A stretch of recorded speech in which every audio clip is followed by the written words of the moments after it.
filme A Rua do Cinema Mágico é um convite ao nosso passado cultural. Sobre essa produção, eu converso agora com os diretores do curta, Fabrício Ramos, que é itabunense, e Cameli Queiroz. Olá, sejam bem-vindos ao Bahia Meio Dia. Olá, obrigado, a gente agradece.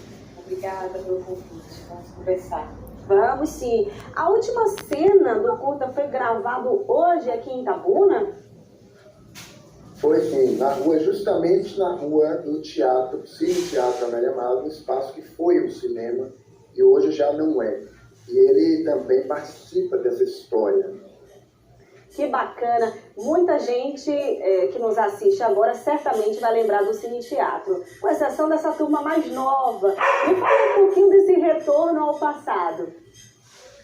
Olha, a gente percebeu que Itabuna ela tem uma relação misteriosa com o cinema brasileiro, com essa história do cinema brasileiro, inclusive do cinema considerado mais importante culturalmente, de maior reconhecimento internacional.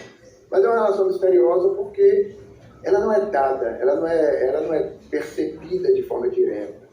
Por exemplo, o Cinema Novo, que é um grande momento do cinema brasileiro, com Glauber Rocha capitaneando, né, Conquistense, e a retomada, depois do intervalo do Cinema Novo, o cinema entrou numa espécie de lacuna de produção, e na década de 90 ele acontece, o principal filme da retomada é Central do Brasil. Muitos assistiram esse filme, foi indicado ao Oscar, e tem uma relação com Itabuna que é bastante misteriosa também, bastante interessante. Eu até complementaria, você falou da última cena que foi gravada, né, na rua do Cine Teatro Amélia Amado, e na verdade essa rua ela não participa do filme.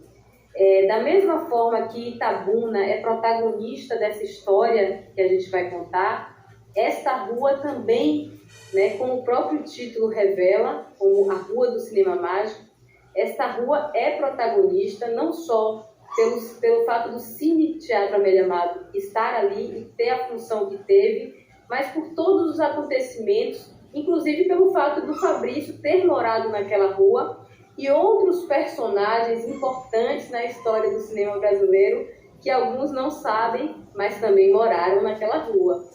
Era isso que eu ia perguntar agora. O Fabrício tem uma relação muito particular com essa rua, muitas memórias, muitas histórias, Fabrício. Sim, e quando eu era pequeno eu frequentava aquele cinema que fechou, deve ter fechado ali no início da década de 90, né, tem muito tempo, mas eu cheguei a frequentar a rua, e nessa rua eu vou revelar uma partezinha dessa história. Para quem assistiu Central do Brasil, aquele filme com Fernanda Montenegro, que foi indicado ao Oscar em 1999, e nesta rua também morou uma mulher que tem uma história que é daqui de Itabuna, e que ela é a inspiração do filme Central do Brasil. Inclusive, quem viu o filme, ela é o primeiro rosto que aparece no filme, contracenando com Fernanda Montenegro, e a mulher que realmente inspirou a história criada por Walter Salles para aquele filme. Ela morou ali também naquela rua. Um dos filmes, inclusive, mais premiados na história do cinema brasileiro, Central do Brasil. Bom, vocês terminaram as gravações, a última cena aqui em Itabuna. Vamos falar de estreia? A gente já pode ficar aqui na expectativa? Vamos. A gente faz um cinema independente, né? Então é um cinema que tem uma simplicidade na sua produção, mas a gente busca uma substância no conteúdo. E também não é bem um filme informativo, um documentário. É um filme poético que se apropria dessa história para transmitir o sentimento dessa relação de Itabuna com o cinema. É importante resgatar essa relação cultural. Hoje, inclusive, tivemos a participação de uma atriz. Na verdade, ela não é atriz profissional, a gente brinca assim. Ela topou colaborar com o filme, é Maria Luísa, o seu filho Francisco, que compõe uma cena que foi gravada hoje na rua do cinema.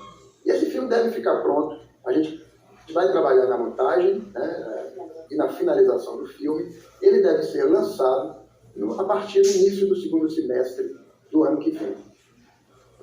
E o elenco? Me fala um pouquinho, Cameli, desse elenco. Teve participação de uma atriz, eu imagino que itabunense, daqui de Itabuna. Me fala de maneira geral do elenco. Então, falar do elenco é bem interessante, porque como é um filme que a gente parte tanto da linguagem documental, né, do método documental, como também lança mão de elementos da ficção para construir essa história, digamos assim, é um elenco também um tanto quanto mágico, porque a gente lança a mão de figuras do cinema brasileiro que já passaram, né, que foram sacralizados, digamos, nessa trajetória da história do cinema brasileiro, e de certa forma de alguns personagens que não são estrelas, né, que não são, digamos, pessoas icônicas, mas que tiveram uma importância fundamental na história do imaginário, né? São pessoas muitas vezes comuns, como nós somos enquanto realizadores também do cinema, né? Então, isso também a gente traz muito para dentro assim, do cinema que a gente faz, que é valorizar essas histórias das pessoas comuns, né? Que muitas vezes não são percebidas, mas que estão ali atuando, digamos, né, no substrato para que as histórias floresçam. Então, desde reminiscências de personagens icônicos de filmes que já foram filmados nessa região, como Deus e o Diabo, Deus e o Diabo de Glauber, Os Deuses e os Mortos, do Deus e o Diabo não foi filmado em Itabuna, mas tem uma relação. Mas tem uma relação. Então, são muitos filmes icônicos. E esses personagens, tanto em seus autores quanto na sua simbologia imagética, vão estar presentes no filme. E também o próprio Fabrício, né, como um filho da terra itabunense, que também se tornou, né, um fazedor de cinema, um cineasta. E a gente fica muito feliz aqui, todos nós do Bahia Meio Dia, por ver essa movimentação em torno da sétima arte aqui em Itabuna, que mais cineastas se inspirem em vocês. Deixo aqui o espaço aberto para vocês fazerem um convite para o pessoal de casa. Obrigado. A gente pensa o cinema, que é o nosso trabalho, né, já vemos realizando alguns filmes, estivemos aprendendo com essa experiência de cinema, porque fazer cinema no Brasil a gente precisa reinventar muita coisa, sobretudo no cinema independente. E a gente pensa esse cinema como um cinema de descoberta. A própria experiência de fazer um filme é uma experiência de descoberta. E a gente convida o público a participar dessa descoberta, dessas histórias, né? E sempre de uma forma poética. A gente vai lançar o filme em Salvador, né? Já temos uma projeção disso, mas ainda não concretizamos as parcerias, mas pretendemos lançar o filme aqui em Itabuna também.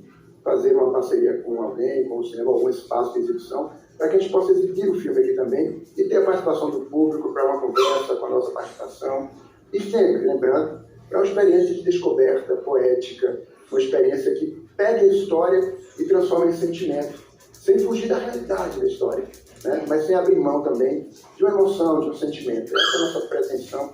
E sem essa pretensão, a gente não faz cinema, tem que ter uma certa pretensão. Vamos conferir quando tiver a sessão e a gente espera avisar a todos, conseguir publicar o chamado para que as pessoas possam ver o filme, inclusive, quem sabe, numa sala de cinema. A gente vai ficar aqui na expectativa, viu, Fabrício, dessa estreia aqui em Itabuna também. Muito obrigada, Fabrício e Cameli, pela participação de vocês aqui no Bahia Meio Dia. Boa sorte aí na condução do curta-metragem. Nós que agradecemos pelo convite e esperamos estar em breve aqui de novo. Importante para nós, e para o filme, para o cinema, para a cultura de Itabuna e do Brasil. Tchau, Obrigado. tchau. O aeroporto de Salvador vai operar todos os destinos para a Europa que